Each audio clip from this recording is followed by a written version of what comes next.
Google formularioekin gauza asko egin daitezke eta gero eta gehiago erabiltzen dira maila profesionalean. Adibidez, gai bati buruzko iritziak bildu ditzakegu, ekitaldi baten ondoren gogo betetze inkesta bat, ekitaldietarako izen emateak ere egin daitezke honen bitartez, eta baita informazioa erregistratu taula batean. Bideo honetan ikusiko dugu nola sortu formulario bat, nola sortu galderak, eta gero nola bidali behar den pertsonei. Formularioa sortzeko joan gaitezke hona, berria, eta gehiago Google inprimakiak. Hau izan daiteke bide bat, baina bada beste bat nahiko interesgarria izan daitekena. Hona goian eskubira joan da Google aplikazioak eta bertan gehiago inprimakiak. Honek irekitzen digu Google Driveen Google inprimakiak aplikazioa. Momentu honetan ari naiz ikusten nire jabetzakoak, hemen emanda ikus ditzakete ere edonorenak, edo soilik nire jabetzakoak ez direnak. Inprimakia edo formularioa sortzeko, klik egingo dut hemen, eta egin dezakedan lehenengo gauza izena ematea izango da. Ekitaldi baterako izen ematea izango da formulario inprimaki honen helburua.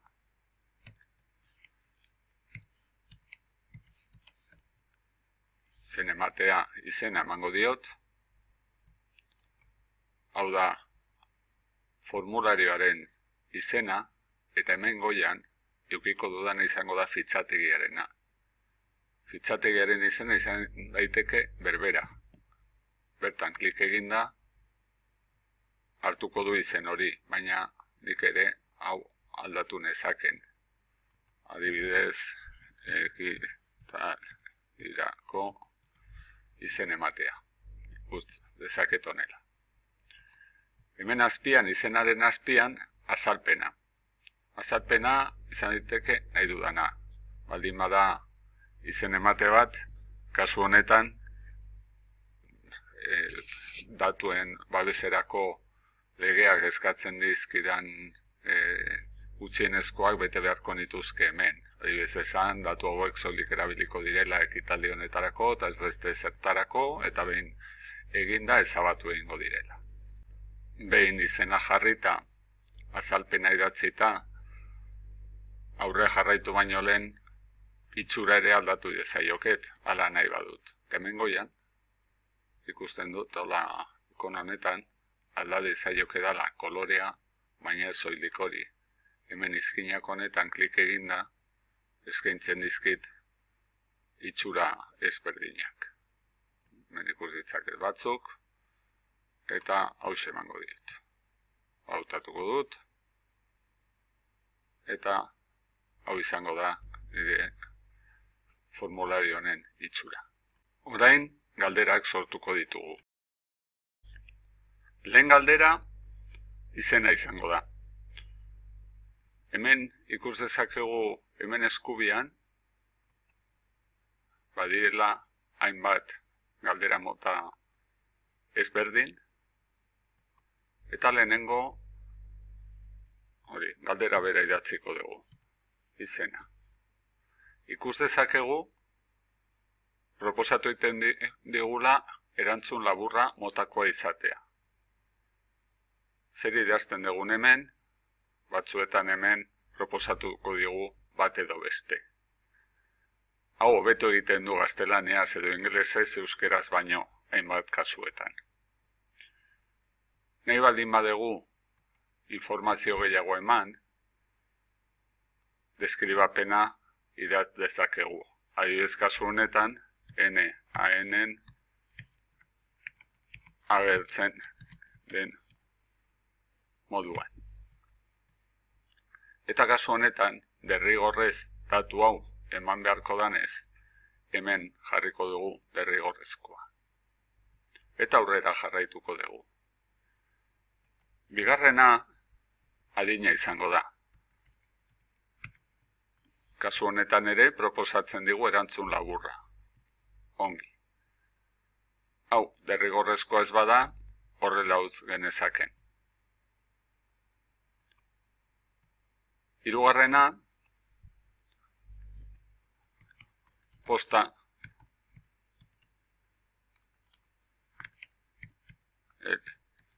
helbidea. Hemen ere proposatzen digu erantzun laburra, derrigorrezkoa eskatuko dugu, eta aurrea jarraituko dugu. Oraingoa, sexua. Euskaraz idatzita horrela gelditzen da, eta guk hemen jargen ditzaken aukera ezberdinak. Ingelesez jarrita, edo gaztelaniaz, proposatzen dizkigu aukerak. Erabiliko ditugu kasu honetan, ikusteko nola funtzionatzen duen honek. Eta gituko ditugu guztiak. Eta hemen ikusten dugu aukera anitzak motako galdera egin duela. Kasu honetan, eta gera honetako galderetan aukera anitzak, aukeratu behar da bat edo beste, ezin dira inoiz horietako bi aukeratu. Jarriko dugu derrigorrezkoa, kasu honetan ere, eta aurrea jarraituko dugu. Orain, zaletasunei buruzko galdera bat egingo dugu. Eta kasu honetan, erabiliko ditugu kontrol laukiak. Zergatik, ikusiko dugun bezala, dezakete hemen musika, literatura, zinea, edo kirola. Eta gainera nahi baldin badut, jar dezaket gehitu beste bat. Hemen, erabiltzaileak aukeratu ahal izango du bat baino gehiago. Hori da, diferentzie nagusia aurreko honekin. Hemen, aukeran hitzetan, bakarra aukera daiteke, eta hauetan, kontrol aukietan, bat baino gehiago. Orain eskatuko dugu jatorrizko herrialdea. Nondi datozen. Orduan, berriro galdera berria. Herrialdea. Eta hemen aukeratuko dugu Goitiberako zerrenda. Eta jarriko dugu Gipuzkoa, Bizkaia, Araba eta Nafarroa, adibidez. Zergatik Goitiberako zerrenda? Bueno, aldegunean mugatu datua, adibidez kasu honetan, idatzi Gipuzkoa, galdera laburra egin beharrean, honek gero lagundu egingo digu laburpena egitean. Bestela, batzuk idatziko dute Gipuzkoa uri gabe eta kaz, beste batzuk zez, beste bat idaztuko zaiogu jartzea eta zez idatziko du eta bar eta bar. Beraz, aldegunean galdera laburraren ordez aukeratu hauetakoren bat edo aukera anitzak,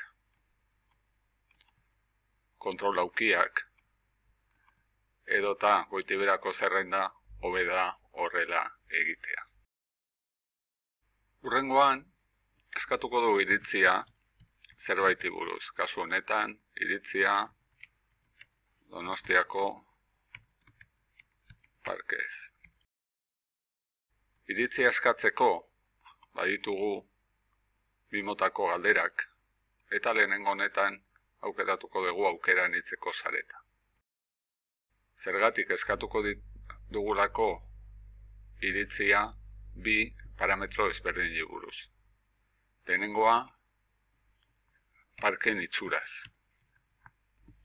Eta bigarrena, zaintzaz. Eta horietako bakoitzari egokituko diegu batetik bosterako eskala bat. 3, 4, eta 5. Eta gaina jar dezakegu 5 oso ona, bat oso txarra, edota hemen jarri beharrean azalpen hori ere deskribapenean jar genezaken. Eta orduan hemen jarri beharrean azalpen hau hemen deskribapenean jarri. Egina. Hurrengoa, eskatuko dugu zure iritzi orokorra. Zure iritzia orokorrean. Eta horretan, erabil dezakegu eskala lineala. Eskala linealean, gu erabakiko dugu 0tik edo batetik hasten garen, eta ze zenbakirainokoa den. Utziko dugu kasu honetan 5, eta etiketatu daitezke. Bekoa, eta goikoa. Eta aurrera. Zer aukera gehiago daude? Galderak sortzeko. Data,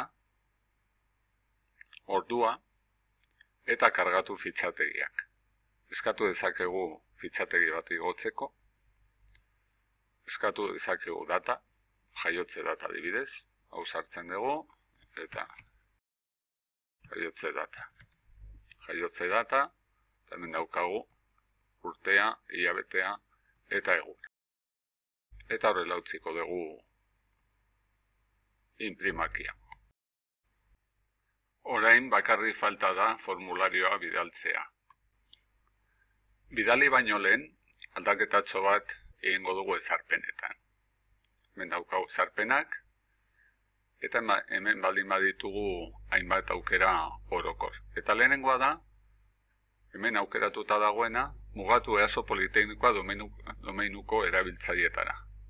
Hau aukeratua baldin badago, bakarrik EASOko kontua duten pertsonek bete ahal izango dute formulario hau. Nire interesatzen bazait, kanpoko jendeak ere gai izatea formulario hau betetzeko hau kendu beharko nuke. Ondoren badago beste bat, erantzun bakarra eman daiteke. Kasu batzuetan hori interesatzen zaigu. Orduan kasu horretan hau aukeratuko dugu. Baina hau aukeratzen badugu, Google saioa hasi beharko da. Bestela ezin izango da bete. Hemen ere badago beste aukera bat, editatu bidali ondoren. Horretarako helbide elektronikoa hartu beharko du. Honek aukera ematen du behin bidalita gero aldaketak egiteko emandako datuetan. Kendu egingo du kasu honetan eta utziko dugu modu honetan. Gorde. Eta bidali egingo dugu. Bidaltzeko lehenengo aukera da helbide elektronikoa. Orduan kasu horretan, idatzi beharko dugu nori bidaltzen diogun, pertsona bat, Google talde bat, banaketa zerrenda bat, eduguna, gaia, zerbait adierazgarria, mezua. Eta honela bidaltzen badugu, mezuan bertan, agertuko da, esteka bat formulariora joateko. Badago beste aukera bat, dala honi eman, eta orduan inprimakiko edo formularioko galdera guztiak mezuan bertan agertuko dira, eta mezuan bertan egongo da bidali botoi bat. Bigarren aukera da, esteka. Esteka hau genezaken, esteka labur genezaken modu honetan, kopiatu eta nahi dugun tokian jarri. Eta hirugarrena, kapsulatu HTML-a. Kode hau hartuta, erakutsi genezaken formulario hau web orri batean, blog batean, eta hor txertatua ageriko litzateke. Gero, hemen daukagu Google+, Facebook eta Twitter hau partekatzeko. Atera egingo da hemendik, eta ikusiko dugu nola gelditu den formulario hau. Hemen daukagu aurrebista, eta hau izango da itxura. Ikusten dugu, galdera batzuetan asterisko gorria dagoela, hori da derrigorrezkoa direla, betetzeko hola, eta zazpi, jar dezaket, nire helbidea @posta.eus, sexua gizonezkoa, musika eta zinea, herrialdea Gipuzkoa, Donostiako parke iritzia 4 eta 3, iritzi orokorra 4, jaiotze data, egin dezaket bilatu egutegia, baina askotan hobeda kasu honetan utea idaztea hau. Eta bidali. Kasu honetan, lehenengo galdera derrigorrezkoa zen, ez dut bete, beraz esango dit, ez ditutziko bidaltzen, jarriko dut, eta bidali egingo dut. Gorde da erantzuna. Hemen klik eginez, beste bideotara joan zaitezke.